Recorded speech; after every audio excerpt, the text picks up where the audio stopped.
Ladies and gentlemen, the second gentleman of the United States, Mr. Douglas Emhoff.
the President of the United States, accompanied by the Vice President of the United States and the 44th President of the United States, the Honorable Barack Obama.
Indeed, it is a good afternoon. Good afternoon. Please have a seat, everybody. Please have a seat. Thank you. Feels good, doesn't it?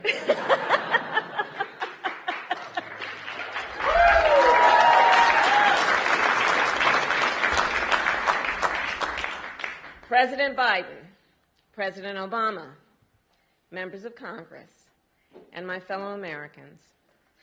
On March 23, 2010, the Affordable Care Act was signed into law.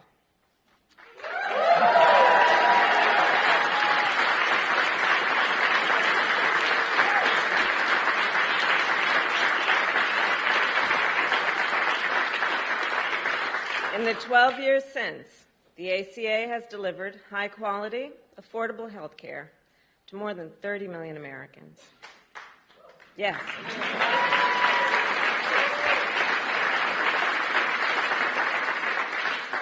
And those Americans are working parents and young children, college students, and older Americans, millions of people who had never been able to afford coverage before, or who had been denied coverage altogether, often because of a category of denial called pre-existing conditions. Conditions such as cancer, diabetes, hypertension, or even asthma. The ACA is the most consequential health care legislation passed in generations in our country.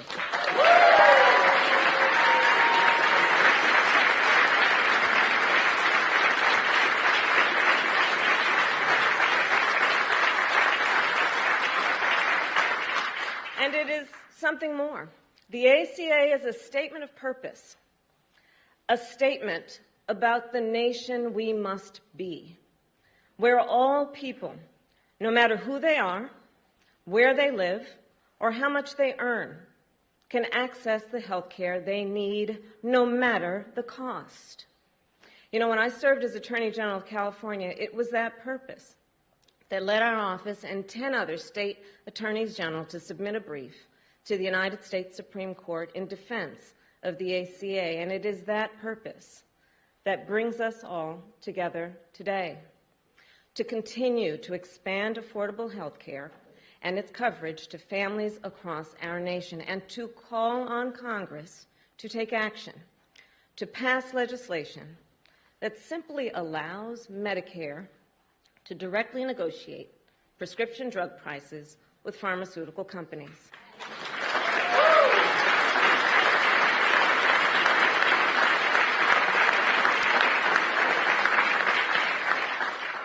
And if there's any question why, I'll explain. More than 60 million Americans are enrolled in Medicare.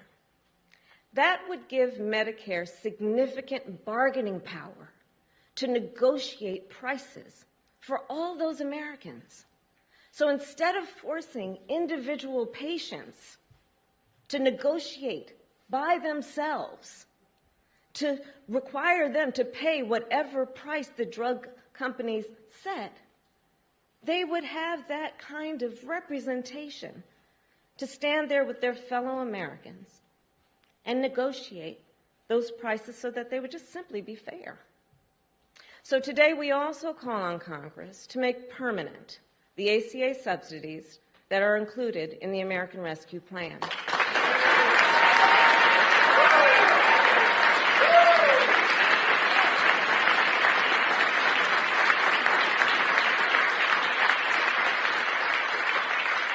Subsidies that are currently lowering insurance premiums for millions of Americans and which are set to expire in December. And more must be done.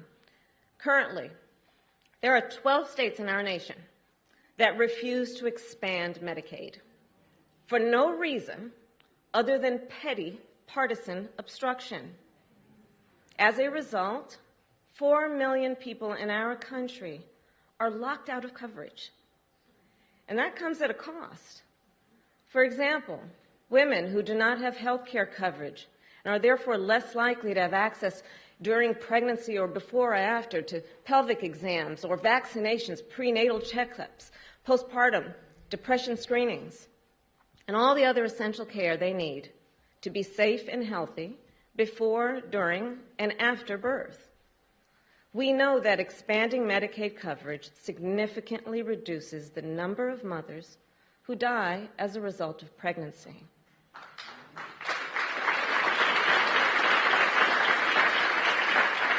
So the sooner coverage is expanded in those 12 states, the more lives we will save. Protecting the health and well-being of the people of our nation should not be a partisan issue.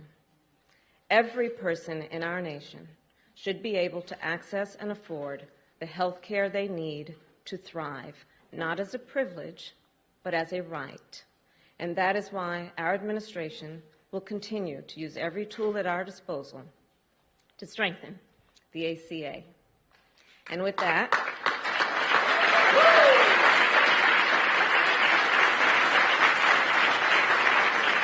it is now my great pleasure to introduce the man whose vision and leadership led us to this day, whose unwavering commitment to the people of our nation laid the foundation for this groundbreaking legislation.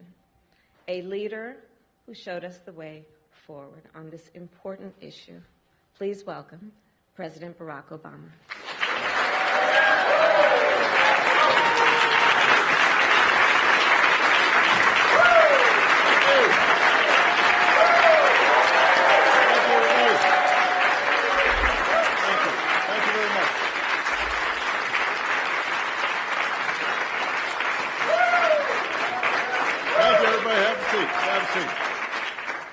Thank you.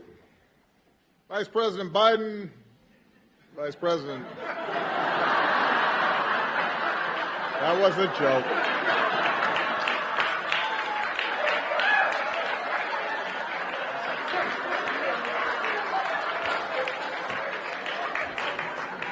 That was all set up. My president, Joe Biden, Vice President Harris,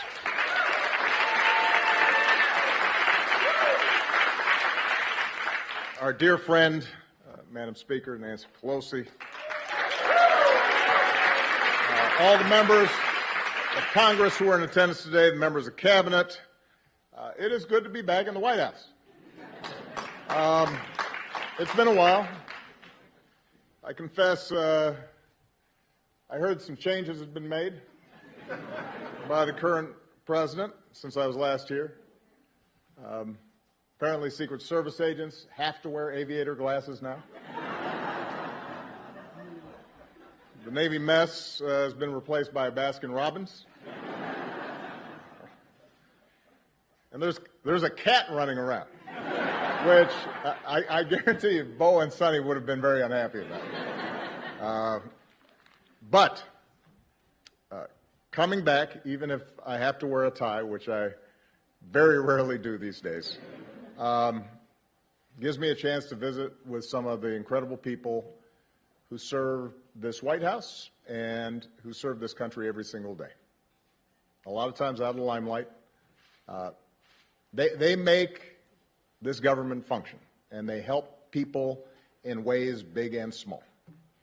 And from the outside, sometimes people don't understand just how grueling this is and how many sacrifices people make.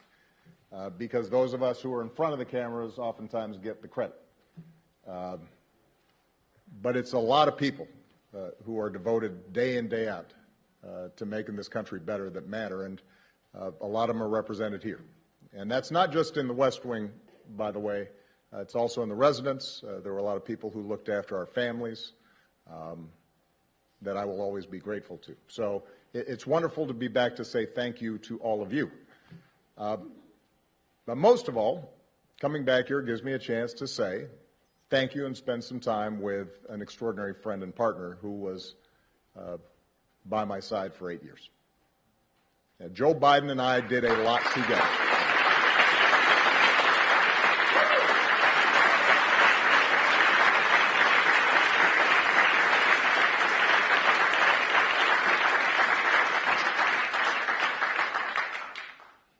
We helped save the global economy, made record investments in clean energy. We put guardrails on our financial system. We helped turn the auto industry around, repealed Don't Ask, Don't Tell. But nothing made me prouder than providing better health care and more protections to millions of people across this country.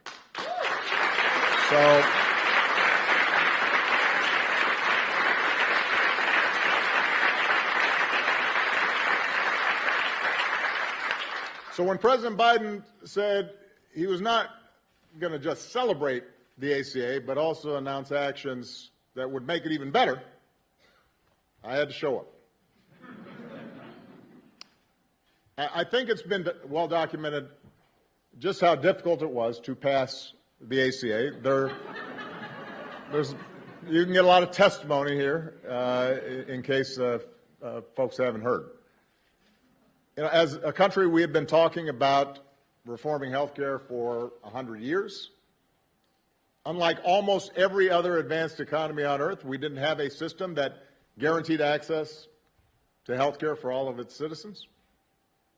Millions of people didn't have health insurance, often because their employers didn't provide it or because it was too expensive. But despite the fact that our health care system didn't work well, it was hard to change. Healthcare represents about 1/5 of our economy. That's trillions of dollars that are involved. So there were a lot of different economic interests that were vying to maintain the status quo. And because the majority of Americans did have health care, some people naturally worried that they'd lose what they had. The media was skeptical of past failures. There was a lot of misinformation, to say the least, flying around. And it's fair to say that most Republicans showed little interest in working with us to get anything done. That's fair to say. But despite great odds, Joe and I were determined. Because we'd met too many people on the campaign trail who'd shared their stories. And our own families had been touched by illness.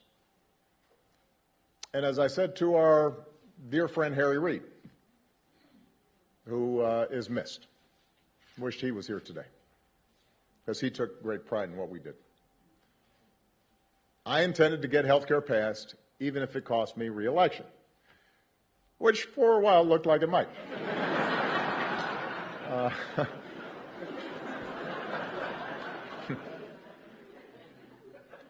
But for all of us, for Joe, for Harry, for Nancy Pelosi, for others, the ACA was an example of why you run for office in the first place, why all of you sign up for doing jobs that pay you less than you could make someplace else, why you're away from home sometimes and you miss some soccer practices or some dance recitals.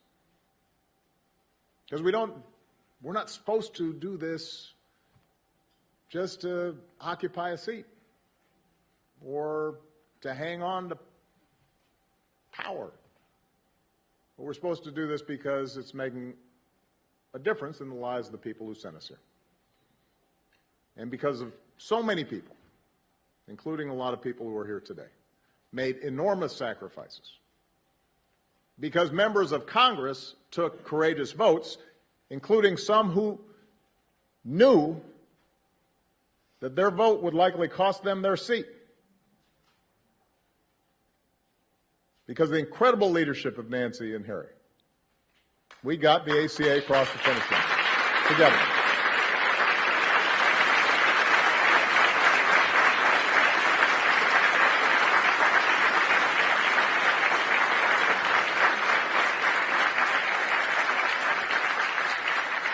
And the night we passed the ACA, I've said it before, it was a high point of my time here because it reminded me and it reminded us of what is possible.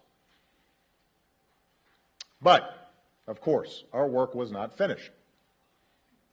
Republicans tried to repeal what we had done again and again and again. And they filed lawsuits that went all the way to the Supreme Court 3 times. I see Don Marilla here, who had to defend a couple of them.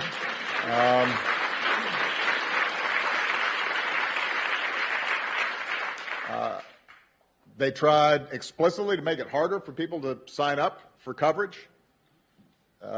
And let's face it, it didn't help that when we first rolled out the ACA, the website didn't work.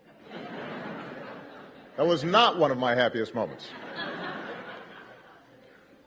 So given all the noise and the controversy and the skepticism, it took a while for the American people to understand what we had done. But lo and behold, a little later than I'd expected, a lot of folks, including many who had initially opposed health care reform, came around. And today the ACA hasn't just survived, it's pretty darn popular. And the reason is because it's done what it was supposed to do. It's made a difference. First 20 million, and now 30 million people have gotten covered thanks to the ACA.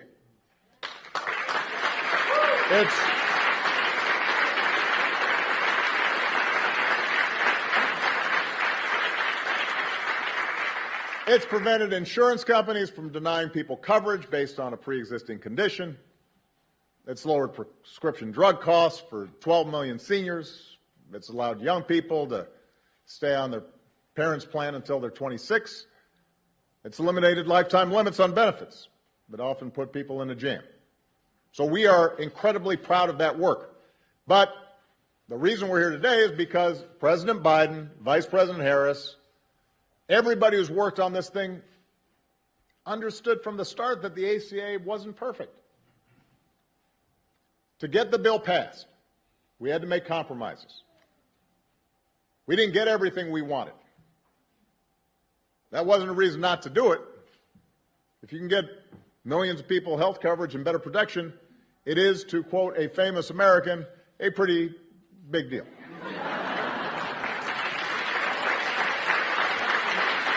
That's what it is.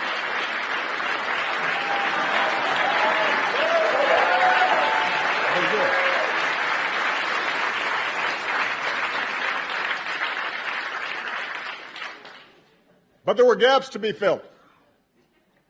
Even today, some patients still pay too much for their prescriptions. Some poor Americans are still falling through the cracks. In some cases, healthcare subsidies aren't where we want them to be, which means that some working families are still having trouble paying for their coverage.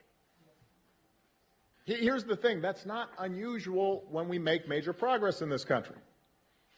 The original Social Security Act left out entire categories of people, like domestic workers and farm workers. That had to be changed. In the beginning, Medicare didn't provide all the benefits that it does today. That had to be changed. Throughout history, what you see is that it's important to get something started, to plant a flag, to lay a foundation for further progress. The analogy I've used about the ACA before is that in the same way that was true for early forms of Social Security and Medicare, it was a starter home. It secured the principle of universal health care, provided help immediately to families, but it required us to continually build on it and make it better. And President Biden understands that, and that's what he's done since the day he took office. As part of the American Rescue Plan, he lowered the cost of health care even further for millions of people. He made signing up easier. He made outreach to those who didn't know they could get covered. Make sure that they knew. Made that a priority. And as a result of these actions, he helped a record 14.5 million Americans get covered during the most recent enrollment period.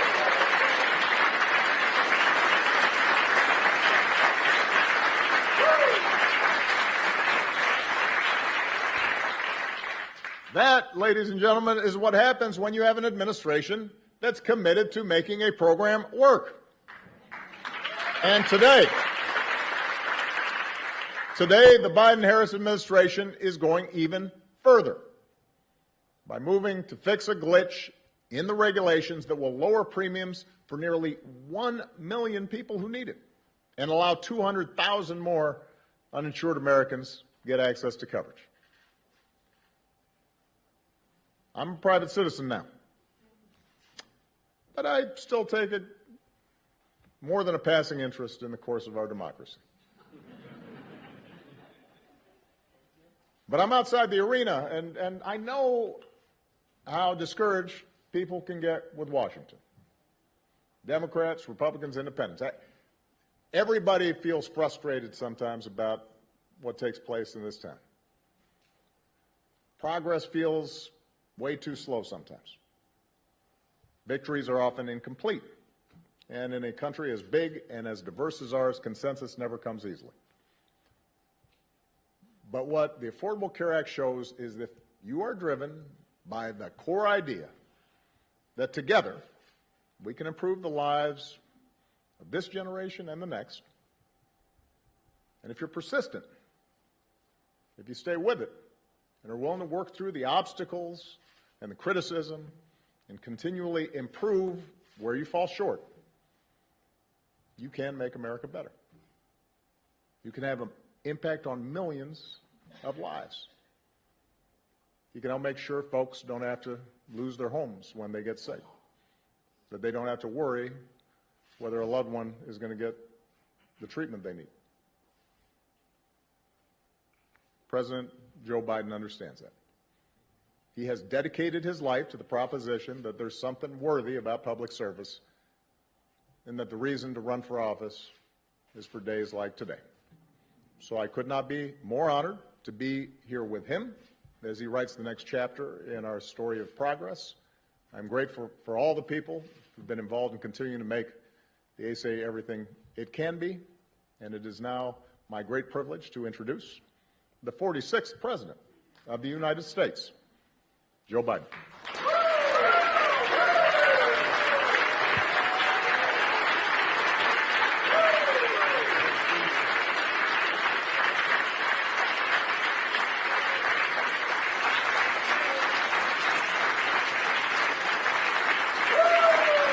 Thank you.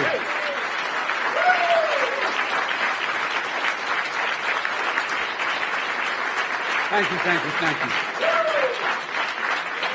Please. Thank you. Thank you.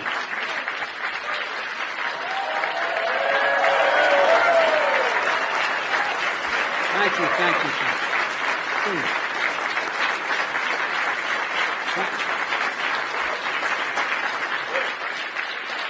Please. Thank you.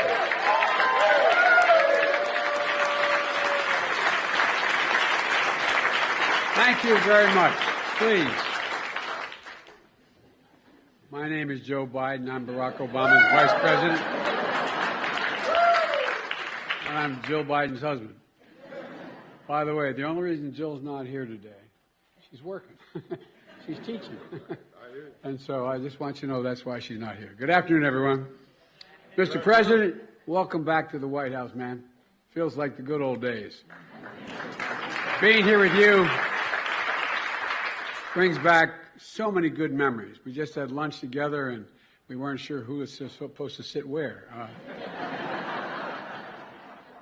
Look, it's fitting that the first time you return to the White House is to celebrate a law that's transforming millions of lives because of you. And I say because of you. We had a lot of help, the staff, and I helped a little bit. But it's because of you. A law that shows hope leads to change. And you did that. You did it. Let's be honest. The Affordable Care Act has been called a lot of things, but Obamacare is the most fitting. Obamacare. True.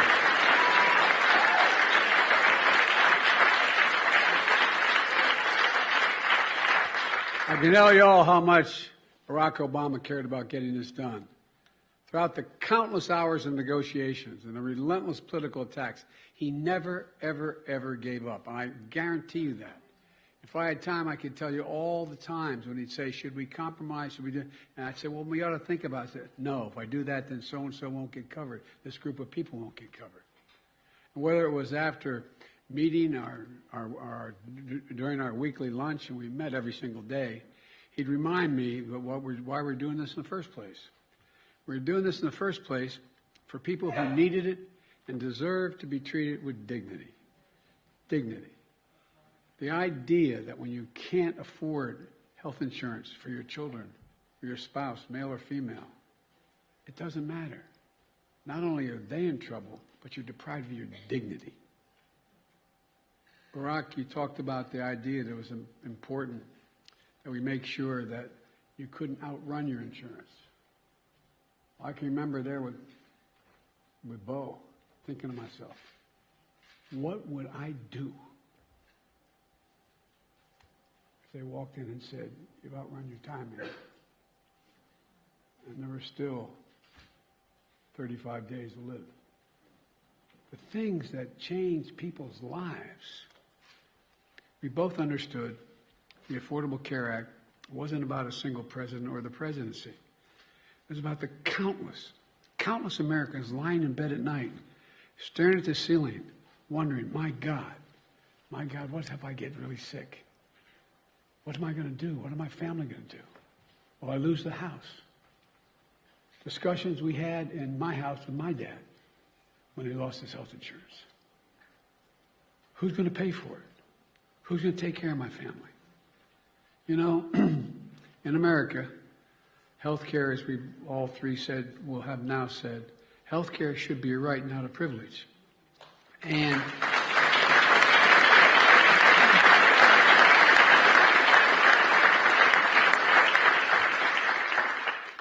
with the help of members of Congress, especially Nancy, and the advocates for families who are here today, 12 years ago, last month, 12 years ago, we made a good effort toward that proposition. And it should be right. And Barack, when you signed the Affordable Care Act into law, it became the most consequential piece of health insurance, most consequential piece of legislation, in my view, since the creation of Medicare and Medicaid in 1965. It made a difference in people's lives every day. You just talked about where we were before the Affordable Care Act and what happened in the past 12 years to make life a lot better for people. Well, I'd like to talk about where we go from here, because we knew back then, as the President said, we knew that we had to keep strengthening this legislation. Look, that's why I ran for president, and I promised to protect and build upon the Affordable Care Act. As soon as I entered office, that's exactly what Kamala and I did, and what our administration and the Democrats in Congress here today did. We passed the landmark American Rescue Plan, which not only helped us on COVID-19 get it under control and our economy back on track, it got millions more people insured under the Affordable Care Act. It made it easier for people to sign up for coverage in the middle of a pandemic. It opened to special enrollment people and gave millions and millions of Americans more time to enroll. It quadrupled the number of navigators out there in the communities, helping people to sign up for coverage because it's confusing to people. It's confusing. The President's heard me say when we work together, You know, they'd say, well, Biden and Obama are doing great on foreign policy. You want to do something difficult, try health care. Not a joke. Not a joke. So we continue to expand Medicaid. Missouri and Oklahoma became the 37 and 38 states to expand Medicaid under the Affordable Care Act.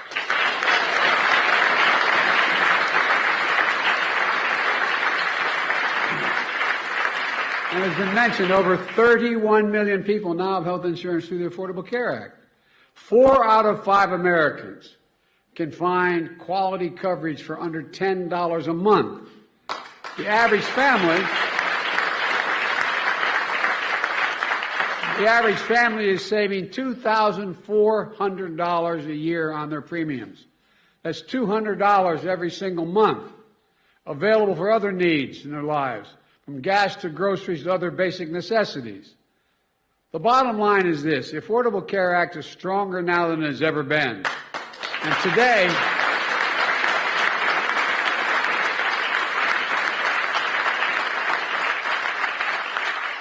and I'm not even talking about what your former chief of staff is doing to make sure health care is available to all our veterans in the way he did. Yeah. And today, we're strengthened even further. In a moment, I'm going to sign an executive order building on one of those that I signed last year.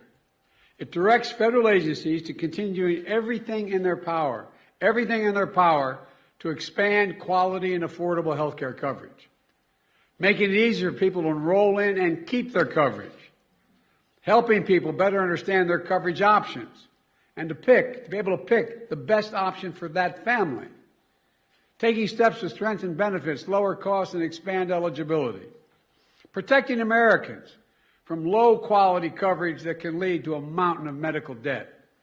And folks, and separately, it's time to fix what we refer to as the family glitch. Now, the family glitch, everybody in this room probably knows what it is. But it's a common issue facing 5 million Americans who can't get financial help to get coverage under the Affordable Care Act. And here's the problem. Under the current rules, a working mom is told, as long as she can afford employer-based coverage for herself, she can't qualify for premium subsidies to afford coverage for her family. Cover her, but not her family. We're working to change that. Once today's proposed rule is finalized, starting next year, working families in America will get the help they need to afford full family coverage. Everyone in the family.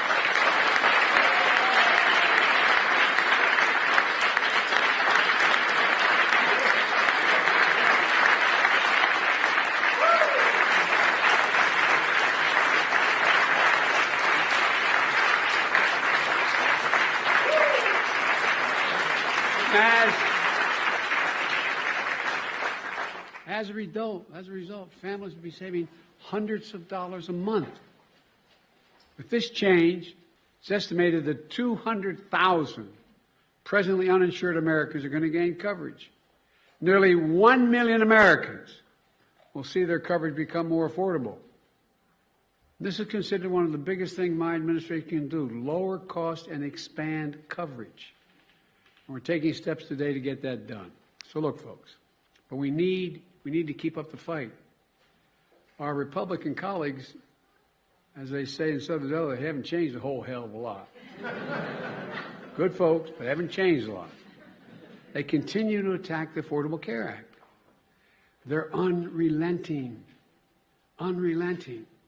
They haven't stopped. Mr. President, since you signed the law, they haven't stopped for 1 second. Multiple court challenges you mentioned, sabotage from the previous administration. Over 70 attempts to repeal the law by Republicans in Congress. In fact, just last month, the distinguished senator from Wisconsin said, if Republicans get back in power, they should try to repeal the Affordable Care Act. Again try. Today, 12 years later, Republicans have not stopped their attacks on this life-saving law. So pay very close attention, folks.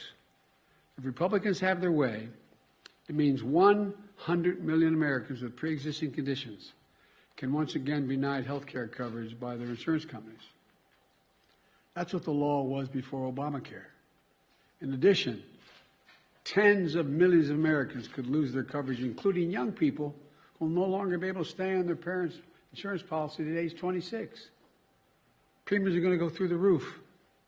Well, I got a better idea. Instead of destroying the Affordable Care Act, let's keep building on it. Let's extend it. Extend.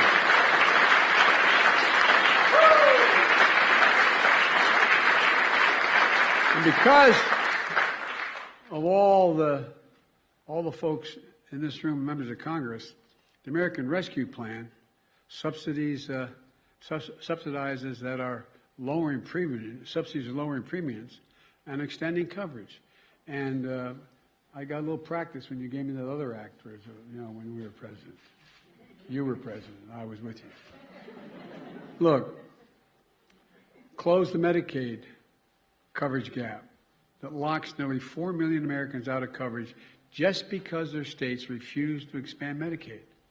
Lower prescription drug costs, which was mentioned already, by allowing Medicare to negotiate prices for drugs that are on the market. We can do this. We should do this. We have to do this. But let me close with this. 12 years ago, at a bill signing the Affordable Care Act, President Obama said, quote, "We're a nation that does what is hard, what is necessary, and what is right." That's exactly what he did. Exactly what he did. And folks, that's what we have to do. That's what we do as Americans. You know, it's what all of you did here in making the Affordable Care Act possible. I really mean it. We just got to keep it going and keep building on it. We need to keep the faith. We need to remember we're the United States of America, and there is simply, literally, nothing beyond our capacity when we're united and do it together. So God bless you all. May God protect our troops. And now I'm going to sign an executive order. And Barack, let me remind you, it's a hot mic.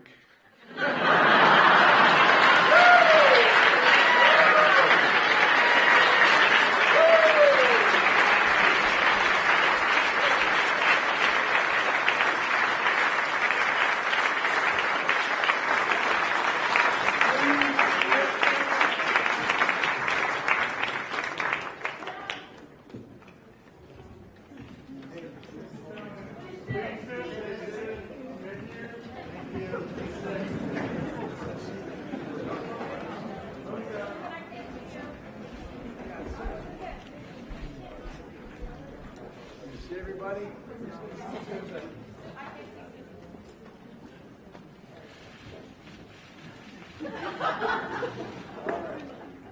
I have to admit, one thing I haven't gotten down. Barack Obama could sign his name using 9 different pens. I'm going to use this.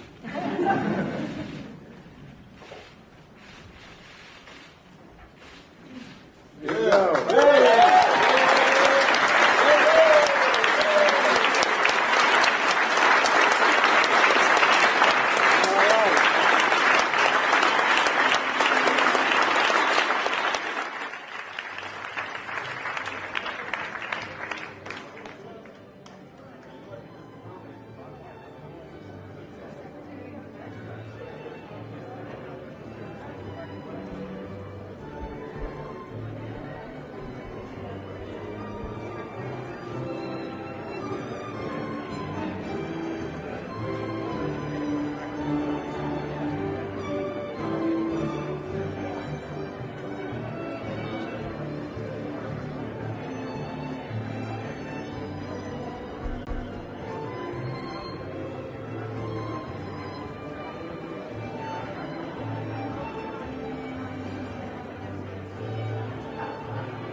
Right.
I thought you would have trained him better. Well, but you know, I don't know how he's working on it.